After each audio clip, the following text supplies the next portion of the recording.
मृत्यु के देवता यमराज ने अपने एक दूत को पृथ्वी पर भेजा। एक स्त्री मर गई थी, उसकी आत्मा को लाना था।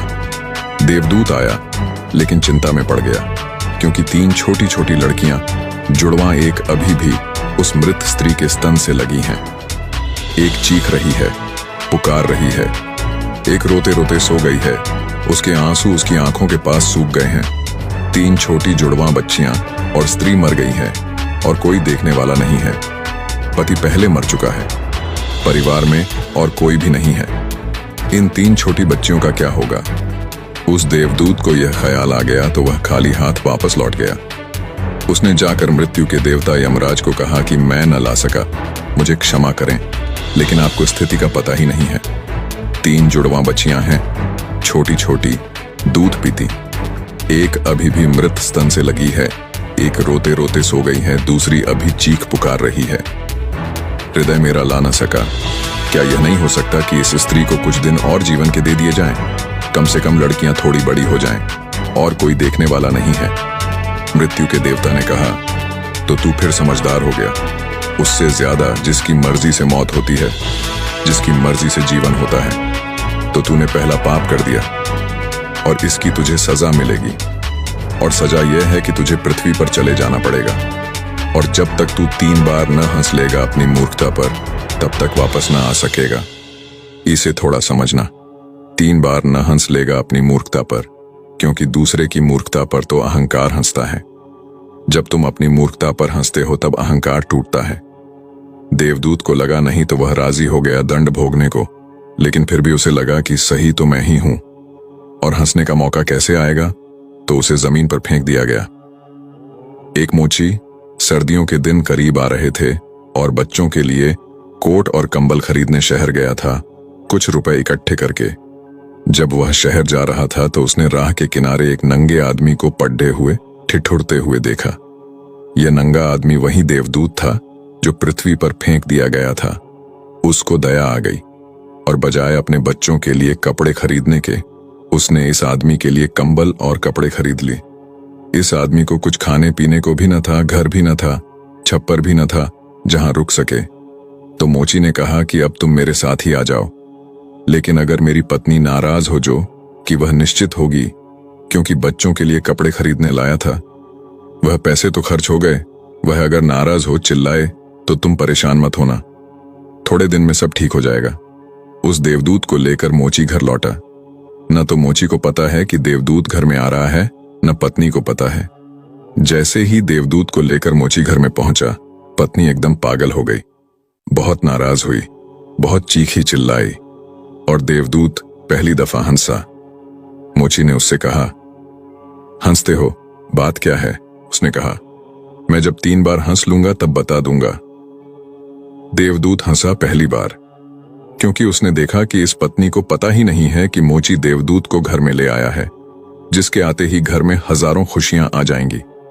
लेकिन आदमी देख ही कितनी दूर तक सकता है। पत्नी तो इतना ही देख पा रही है कि एक कंबल और बच्चों के कपड़े नहीं बचे। जो खो गया है वह देख पा रही है, जो मिला है उसका उसे अंदाज ही नहीं है। मुफ्त घर में देवदूत आ गया है, जिसके आते ही हजारों खुशियों के द्वार खुल जाएंगे। तो देवदूत हंसा। उसे लगा अपनी मूर्खता, क्योंकि यह पत्नी भी नहीं देख पा रही है कि क्या घट रहा है। जल्दी ही, क्योंकि वह देवदूत था, 7 दिन में ही उसने मोची का सब काम सीख लिया, और उसके जूते इतने प्रसिद्ध हो गए कि मोची महीनों के भीतर धनी होने लगा। आधा साल होते होते तो उसकी ख्याति सारे लोक में पहुंच गई कि उस जैसा जूते बनाने वाला कोई भी नहीं, क्योंकि वह जूते देवदूत बनाता था। सम्राटों के जूते वहां बनने लगे, धन अपरंपार बरसने लगा। एक दिन सम्राट का आदमी आया और उसने कहा कि यह चमड़ा बहुत कीमती है, आसानी से मिलता नहीं, कोई भूल चूक नहीं करना। जूते ठीक इस तरह के बनने हैं, और ध्यान रखना जूते बनाने हैं, स्लीपर नहीं, क्योंकि रूस में जब कोई आदमी मर जाता है तब उसको स्लीपर पहनाकर मरघट तक ले जाते हैं। मोची ने भी देवदूत को कहा कि स्लीपर मत बना देना, जूते बनाने हैं, स्पष्ट आज्ञा है, और चमड़ा इतना ही है। अगर गड़बड़ हो गई तो हम मुसीबत में फंसेंगे। लेकिन फिर भी देवदूत ने स्लीपर ही बनाए। जब मोची ने देखे कि स्लीपर बने हैं तो वह क्रोध से आग बबूला हो गया। वह लकड़ी उठाकर उसको मारने को तैयार हो गया कि तू हमारी फांसी लगवा देगा। और तुझे बार बार कहा था कि स्लीपर बनाने ही नहीं है, फिर स्लीपर किस लिए? देवदूत फिर खिलखिलाकर हंसा। तभी आदमी सम्राट के घर से भागा हुआ आया। उसने कहा, जूते मत बनाना, स्लीपर बनाना, क्योंकि सम्राट की मृत्यु हो गई है। भविष्य अज्ञात है, सिवाय उसके और किसी को झात नहीं, और आदमी तो अतीत के आधार पर निर्णय लेता है। सम्राट जिंदा था तो जूते चाहिए थे, मर गया तो स्लीपर चाहिए। तब वह मोची उसके पैर पकड़कर माफी मांगने लगा कि मुझे माफ कर दे, मैंने तुझे मारा। पर उसने कहा, कोई हर्ज नहीं, मैं अपना दंड भोग रहा हूं। लेकिन वह हंसा आज दोबारा। मोची ने फिर पूछा कि हंसी का कारण?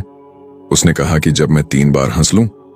दोबारा हंसा इसलिए कि भविष्य हमें झात नहीं है, इसलिए हम आकांक्षाएं करते हैं जो कि व्यर्थ हैं।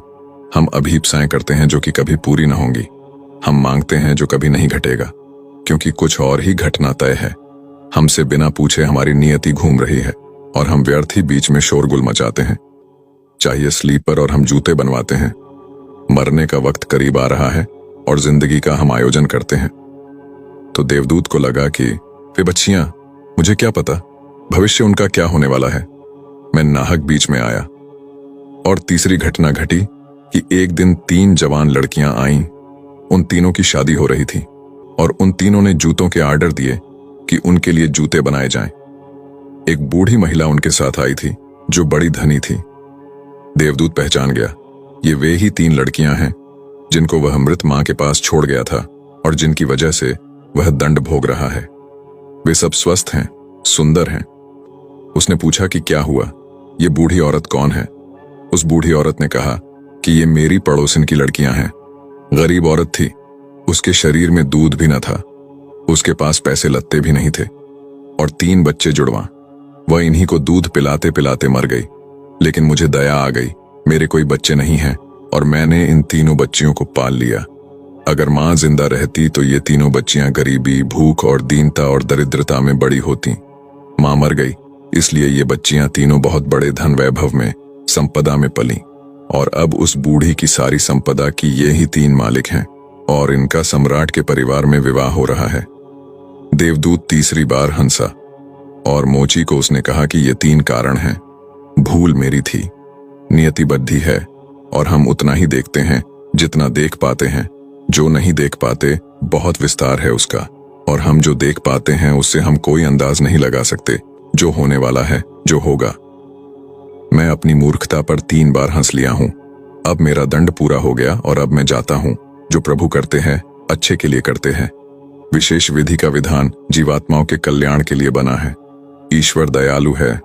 आपके ऐसे विश्वास एवं मान्यताओं को गति तभी मिलती है जब आप दूसरों के प्रति दया का भाव रखते हैं, क्योंकि जो आप बोते हैं वही आप काटेंगे। Reaping what you so.